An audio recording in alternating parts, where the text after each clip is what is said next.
जी वहाँ पर विपक्ष प्रतिपक्ष के नेता के तौर पे विधान परिषद में वो शायद नेत्री हैं, उसके आधार पर उनको घर मिला हुआ है। सरकार ये कह रही है, जहाँ तक हम लोग मीडिया के माध्यम से जानते हैं, कि इस घर को छोड़ दीजिए, दूसरे घर में चले जाइए। सही है गलत है, ये मामला उनके बीच और सरकार के बीच का है।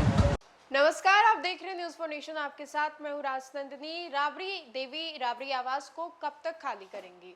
कल जो समय सीमा पत्र के अनुसार था वो खत्म हो गया। वैसे में इस उम्मीद में सत्ताधारी दल के लोग बैठे हुए हैं कि राबड़ी देवी राबड़ी आवास को आखिर कब तक खाली करती हैं। आवास को लेकर के, बंगले को लेकर के बिहार में शुरू से ही राजनीति होती आ रही है। और ऐसे में आपको बताएं तो राबड़ी आवास एक बार फिर से चर्चा का विषय बन गई जब राबड़ी देवी को आवास खाली करने को कहा गया।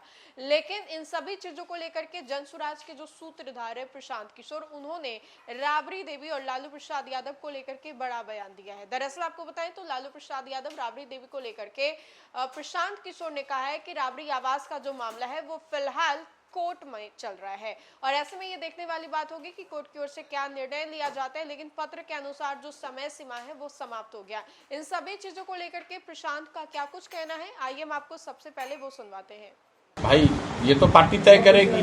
मैंने आपको एक शब्द में कह दिया कि बांकीपुर का चुनाव जीतने के लिए जनसुराज को जो कुछ भी करना पड़ेगा वो सब कुछ किया जाएगा। अच्छा सर, राबड़ी देवी जो है सर 10 रोड जो है बंगला खाली नहीं करना चाह रही है, कह रही है फोर्स बुला लो, इस पर क्या कहेंगे सर? देखिए, राबड़ी जी वहाँ पर विपक्ष प्रतिपक्ष के नेता के तौर पे विधान परिषद में वो शायद नेत्री हैं, उसके आधार पर उनको घर मिला हुआ है। सरकार ये कह रही है, जहाँ तक हम लोग मीडिया के माध्यम से जानते हैं, कि इस घर को छोड़ दीजिए, दूसरे घर में चले जाइए। सही है गलत है, ये मामला उनके बीच और सरकार के बीच का है। अब ऐसे में आपको बताएं तो लालू प्रसाद यादव राबड़ी देवी के द्वारा दोनों के द्वारा पत्र दिया गया और ऐसे में ये कहा गया कि लालू प्रसाद यादव की तबीयत फिलहाल ठीक नहीं है।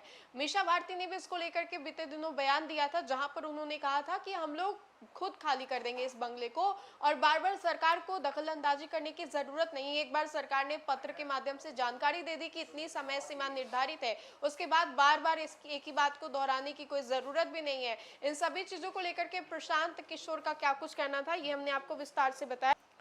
अब ऐसे में आपको बताएं तो सुबह सुबह राबड़ी देवी ने सम्राट चौधरी को एक पत्र लिखा था, जिसमें कि उन्होंने पूर्व सीएम राबड़ी देवी को आवंटित 10 सर्कुलर रोड आवास खाली करने की मियाद 15 जून को पूरी हो चुकी है। भवन निर्माण विभाग ने नोटिस दिया था, अभी तक आवास खाली नहीं हुआ है। इस बीच चर्चा है कि राबड़ी देवी ने राज्य सरकार को पत्र लिख करके अपनी स्थिति बताई है। कहा यह भी जा रहा है कि एक सप्ताह पहले राबड़ी देवी के सचिव ने पत्र लिख करके कहा था कि कार्यकाल पूर्ण होने तक 10 सर्कुलर आवास जो है वो खाली कर दिया जाएगा। बताया ये जा रहा है कि अंदर खाने शिफ्टिंग की तैयारी पूरी हो चुकी है। किसी भी समय लालू परिवार जो है वो हार्डिंग रोड स्थित हो सकते हैं। सूत्रों के अनुसार राबड़ी देवी ने अपने पत्र में राजद सुप्रीमो लालू प्रसाद की तबियत की चर्चा की है।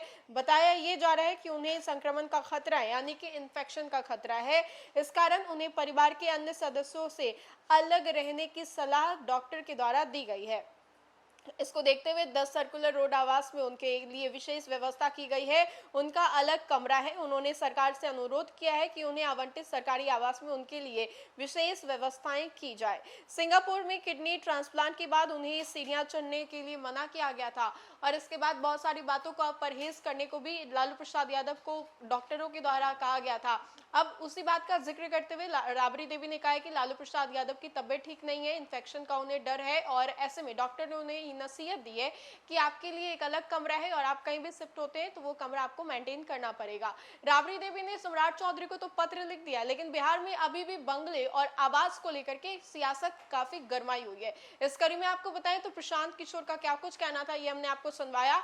फिलहाल के लिए खबर में इतना ही। खबरों का सिलसिला लगातार जारी रहेगा। तब तक के लिए आप देखते रहे न्यूज़ फॉर नेशन। बहुत बहुत शुक्रिया।